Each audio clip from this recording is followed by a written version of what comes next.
O Rei dos Cavaleiros retorna como um deus. Essa é a lenda daquele que teve que carregar um grande fardo sozinho. No início era tudo sofrimento, mesmo antes dele nascer nesse novo corpo. Para alguém que teve uma vida muito sofrida na sua vida passada, essa vida até que seria um pouco melhor, já que a sua família estava toda reunida. Ele não seria mais um filho órfão. Com o passar dos invernos, não só a sua idade aumentava, e sim a sua curiosidade sobre aquele novo mundo. Ele precisava crescer mais um pouquinho para que a sua curiosidade começasse a ganhar forma. Quando Leon fez 8 anos, ele ganhou sua primeira espada, assim iniciando o início da sua jornada como um cavaleiro. O seu pai chamou um cavaleiro aposentado do Império para que ele pudesse aprender como a arte da esgrima. O cavaleiro dizia para ele que com o treinamento que ele passaria para Leon, ele poderia até se tornar um cavaleiro sagrado se ele quisesse. Felizmente, receber essa tal honra não era para qualquer um. Leon teve que passar sua juventude toda passando pelo inferno, treinando até que seu corpo implorasse por misericórdia. Só que só assim ele poderia experimentar a verdadeira forma da espada. Tudo para que um dia ele pudesse se tornar um grão-duque, para que pudesse ser o sucessor do seu pai.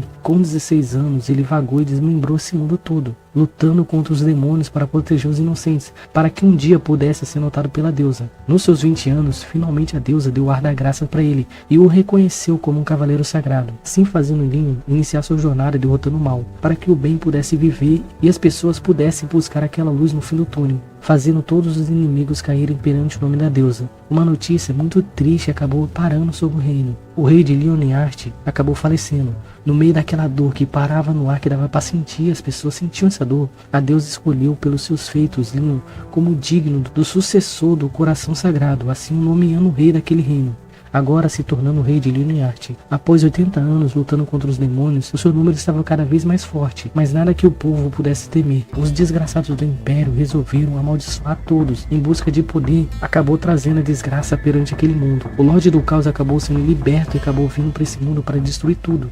Leon, para honrar o seu povo e a sua deusa, ele liderou o seu povo assim marchando perante aquela guerra. Agora, 121 anos depois de ter vindo para esse mundo, muitas pessoas morriam, e tudo que podiam se ouvir era choro, tristeza e dor, que era muito forte, dava para pegar no ar se a pessoa quisesse. Ele pensava que nada adiantava, já que ele rasgou as carnes deles, e não importava, quanto mais ele matasse, mais vinham. Ele não sabe quantos anos se passaram, talvez 256, ele pensava. Quando o último portal do demônio foi destruído, Leon sabia que aquilo ali já tinha acabado, porém ainda tinha muitos monstros ali, muitos demônios. Muitas pessoas perderam sua vida no meio dessa guerra. Só tinha Leon vivo naquele planeta. Ainda sentindo a dor das pessoas, ele resolveu eliminar todos aqueles monstros, até que o último deles caísse. Leon não poderia descansar, assim ficando 300 anos sozinho naquela terra abandonada por Deus, até que ele finalmente derrotou o último e pensou que poderia descansar. Só que a sua jornada acabou de começar, já que ele terá que partir para o próximo reino, em nome da sua deusa. O mestre espadachim de 9ª classe conquista a forma da espada. Tudo terminou naquele ano de 237 do Império,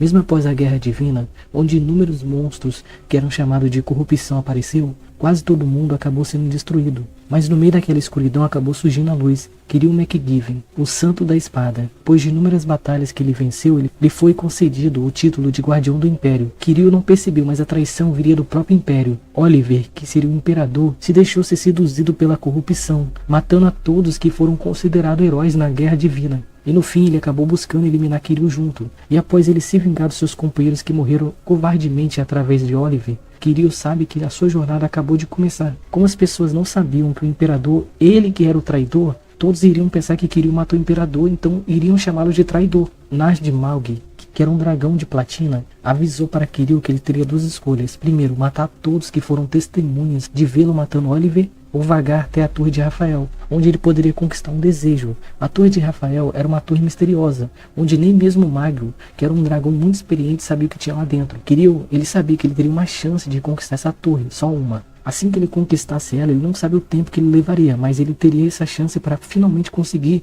ter o seu desejo, e talvez retornar para o passado, para articular nas sombras, para antes que a traição viesse, ele conseguir ter poder o bastante para poder desmascarar Oliver na frente de todos. E depois de muita luta, ele não sabe quanto tempo ele passou na Torre de Rafael, que ele finalmente conseguiu, assim conseguindo ganhar o seu próprio desejo de retornar no tempo. E ele retornou quando ele tinha exatamente 12 anos. Pessoal, eu fiz o roteiro desse Noir, mas só que eu comecei a perceber que a história é muito explicada quando eu fiz o roteiro, então vocês iriam perder o gosto de querer ler essa história, já que eu teria explicado a história inteira. Mas eu vou deixar pra vocês bem explicado o que o Kiryu vai ter que fazer pra ele conseguir ficar mais forte. Mesmo ele sendo um espadachim muito experiente na sua vida passada, ele não conseguiu despertar uma espada de mana. Então ele era um espadachim mediano, mesmo ele estando no ápice da espada. E acontece uma coisa com o Kiryu, que o amigo dele, que é um dragão, tentou ensinar uma arte pra ele que fortalece o osso da pessoa e deixa a pessoa mais forte. Porém, como ele tinha mais de 15 anos, ele não conseguiu aperfeiçoar o nível máximo dessa arte óssea, que deixaria o osso dele muito mais forte e mais flexível. E ele vai buscar agora, já que ele tem essa idade de 12 anos, ele vai buscar essa forma, essa arte da espada. E o Kiryu, ele lembra que essa família que adotou ele é uma família de magos, mais do lado da mulher do patriarca, tem um poder de magia. E ele sabe que nessa família tem um segredo que é passado mais pra frente pros membros da família sobre um coração de dragão. E ele sabe onde tá esse coração de dragão, porque é a única forma dele aprender a usar magia. Então ele vai buscar consertar as fraquezas dele para que ele não seja traído no final por Oliver. Regressando como o bastardo do clã da espada. Essa é a lenda da família Ragnar, descendente dos dragões, sendo o único clã a ter o título de arquiduque do império. Uma família que apresenta um poder bélico capaz de rivalizar com o próprio imperador. Por trás da família existe uma grande seleção de candidatos, já que para você subir as estrelas, primeiro você precisa sujar suas mãos. Theo Ragnar, mesmo sendo filho de uma concubina, ele não escapou dos danos colaterais que vêm da sucessão. O norte era brutal para todos. Theo ele não tinha talento para suceder o seu pai. Diferente dos Ragnars, ele não esbanjava talento. E antes do seu último suspiro, Theo percebeu que aqueles que armaram sua queda foram os mesmos que fingiam ser servo dele. Rendo era um espadachim mediano que a mãe de Theo contratou para ensiná-la a lutar. Mas a verdade era dolorosa demais. Ele estava fingindo ensinar técnicas a Theo, mas na verdade tudo que ele ensinava era lixo. Ele não queria que Theo tivesse algum tipo de esperança de suceder o pai deles, fazendo ele perder totalmente as esperanças de um dia ter algum título bom. Eles queriam tirar tudo dele. Inclusive, a sua mãe foi ceifada naquele banho de sangue. E a pequena mansão das rosas, que foi uma mansão dada para ele, como se fosse uma esmola, foi queimada e ele perdeu tudo. O seu título, a sua mãe, a sua casa. Tudo foi arrancado dele. Então ele queria muito revidar aquela agressão. Mas o lema daquela família ficou bem claro para ele. Só os fortes podem contar a verdadeira história. Os fracos não têm história. Não se sabe o que aconteceu, mas alguém que presenciou aquela dor queria ver o novo rumo daquela história, fazendo Theo retornar 10 anos no passado, quando ele ainda tinha 17 anos. Mesmo sem saber o que aconteceu, se aquilo era o céu ou o inferno, um sistema dizia para ele que para iniciar ele deveria dar um soco em Rendo, que era o treinador dele que não ensinava nada a ele. Mesmo se aquilo ali fosse um sonho, Theo resolveu dar um soco naquele agressor dele. Felizmente a dor era real demais para ele. E depois de deixar a histeria de lado, Theo recebeu aceitar aquela missão, incentivando finalmente o sistema de talento Ragnar. Agora tudo que ele aprendesse, ele realmente iria conseguir absorver aquilo. O sistema mandou Theo buscar os seus limites, para que ele pudesse finalmente iniciar uma jornada. Por essa convicção, Theo resolveu treinar, até que seu corpo não aguentasse mais, fazendo tudo todos os dias até ultrapassar seus limites. Depois de correr por dias sem parar,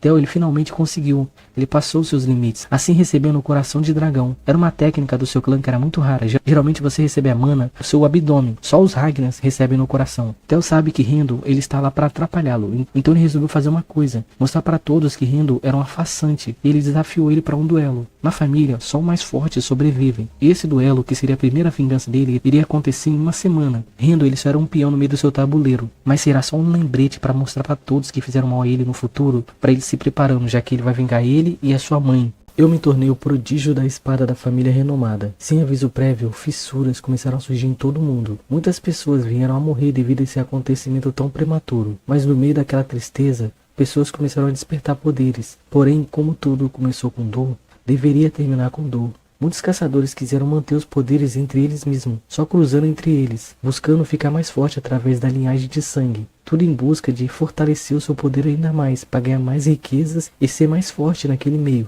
Dentre as famílias que buscavam isso, almejavam, o clã Bayek era um dos mais gananciosos. O seu lema era muito simples: a ordem está acima de tudo. E a ordem era do patriarca. E dessa vez, o Anji Bayek acabou percebendo que as regras, elas realmente são absolutas. Por ele ser uma vergonha para a família, ele acabou sendo expulso do seu clã. O seu pai pessoalmente assinou uma carta de despejo para ele. O Anji, ele não saía do primeiro estágio. Até crianças e pessoas que começam já saem desse estágio. E ele não saía, e ele tinha 24 anos. O seu valor para a família acabou descendo no nível máximo. Um dos seus irmãos, que sentia muita inveja dele e ódio dele, já que o seu pai pegava muito leve com o Anji, foi até lá pessoalmente para expulsá-lo do clã. Além dessa humilhação de mandá-lo embora do clã, os Baeks eles não queriam que ele utilizasse a força deles para o seu alto bem prazer. Então resolveram fazer com que Ojin sentisse na pele, arrancando dele tudo que poderia fazer ele pelo menos se sustentar para fora, arrancando as veias da família, que era uma forma dele utilizar e cultivar a mana através do sangue, e também arrancar a aura dele, fazendo com que ele se tornasse uma pessoa comum. E essa humilhação que ele passou foi há 2 meses atrás. Para quem acha que a vida dele seria mais fácil fora do clã, infelizmente acabou não sendo.